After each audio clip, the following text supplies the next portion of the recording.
I am a big proponent of multitasking in my brain, meaning if I'm working on just motor skill development, i.e. speed, precision, and endurance, I'm not going to shut off the analytical side of my brain. I need to reinforce my knowledge of the fingerboard, of music theory. I need to reinforce my aural sensibility to be able to hear scale degrees, understand rhythms. So there are a lot of different things that you juggle when you're a musician if you want to have a handle on everything. I like everything to be kind of a level playing field. I don't want deficiencies in my information. So I encourage you to adopt that same philosophy. So in doing so, we're going to talk about what we just did in the previous lesson. What two notes were we playing? The 1 and the flat 7 in the key of C, the C and the B flat notes. So this lesson is entitled Flat 7-1. We're just going to be dealing with the same two pitches, but what are we going to do? You paid for every note on the guitar, so why not learn where they are and have access to them and use them? And to help you, chart 6 is a chart of octaves and unisons. Unison means the exact same pitch. If you and I sang Happy Birthday to a buddy of yours, and you're a man, you're probably going to sing the same range I am. But if you're a lady, you're going to sing an octave higher. So that's double the frequency. So let's look at unisons. And this is pretty easy because you should know how you tune your guitar. The old-fashioned way, not plugging in the electronic tuner or all that business or the clip-on tuner, you got the 6th string in tune, then what did you do to get the 5th string? 5th fret. And then it was 5th fret all the way across except between the 3rd and the 2nd strings, and it went back to the 5th fret. So what that means is that unless I'm on the 2nd and 3rd strings, we'll set those aside for just a moment, if I'm on any other pair of adjacent strings, 1st and 2nd, 3rd and 4th, blah, blah, blah, I have something under my fingers. We're playing along the string axis, meaning you've got both notes laid out on one string, and you know it's a root and a flat 7, and you should have this memorized. A root will always be a whole step above the flat 7. That's just how it works in music. In music, you got 12 half steps, just like there are 12 inches in a ruler. So those two pitches, scale degrees, will always be a whole step apart, which for us means 2 frets. Our instrument lends itself to this half-step discernment very easily. So you're doing this. Certain sound when you play on the 3rd string because it's a certain diameter and it's in a certain place on the neck and it's vibrating with all this blah, blah, blah. Who cares about all that? You hear that it has a different sound than, right? Now I played the same pitches in 4 different locations. And this is pretty easy because I'm dealing with the bottom 4 strings. If you look at chart number 6, those are all G notes. If you move that whole map up so you're playing a C, you'd say, okay, well, that same C would be 5 frets over here.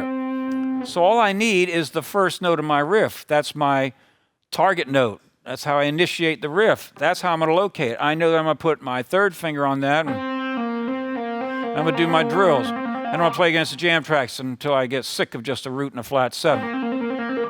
What am I going to do? Just stay there? No. Then I'm going to go 5 frets higher to the next lowest string. And I'd play that against the track. Now we're going to go ahead and play against the Aeolian track just for a break of tonality.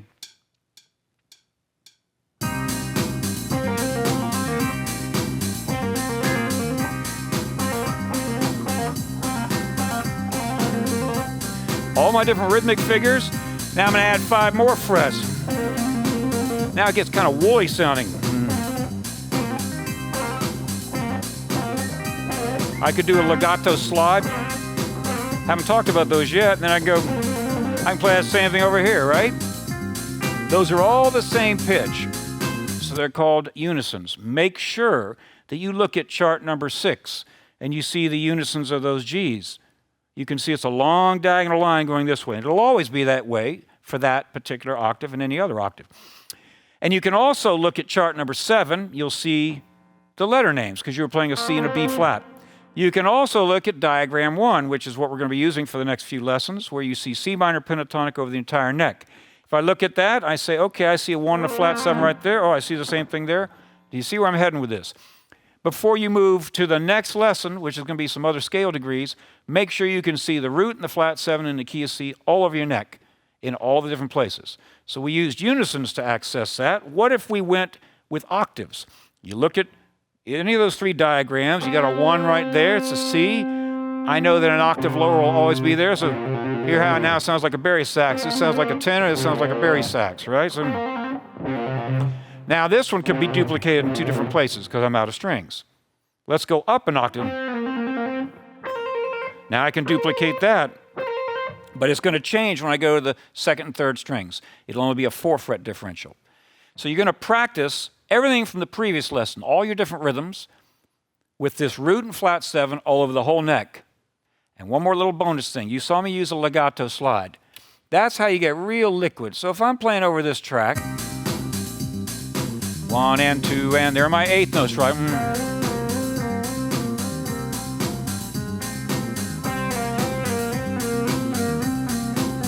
When I play a legato slide, there are 2 general techniques on how you're going to deal with your thumb. Take close note. You see I'm moving my entire arm, my hand, and my wrist. Everything's a solid unit. If I'm playing real fast, and I'm going to show you a trick lick in a minute. It's real easy, or actually in a couple minutes. Do that with every finger. Keep the sustain going so you're blocking the other strings. Okay, I had another course called Super Sustain, and I demonstrated some of these exact same things. Make sure you do it with different rhythms. The other way you'd play is you'd pivot on your thumb. There's a time and place for both of them, so make sure you practice both of those. And you do them all over the neck. And you put some vibrato on it, you're starting to get some lines that aren't just exercises. So you're going to practice the root and the flat 7 in the key of C, over the entire neck, applying hammer-ons, pull-offs, legato slides, and combinations of those. Notice what I did. Pick, slide, slide, hammer, pull. Try playing that in a strict rhythm. It's kind of discombobulating because when you're in place, it's kind of mechanical. But if you go legato slide, when you're trying to keep a real strict rhythm like that, you have to move lightning fast. And when you move your hand real fast, you can tense up. You can get there early or late. It can cause all kinds of problems. I want you to experience why certain techniques work better at certain tempos with different rhythmic figures.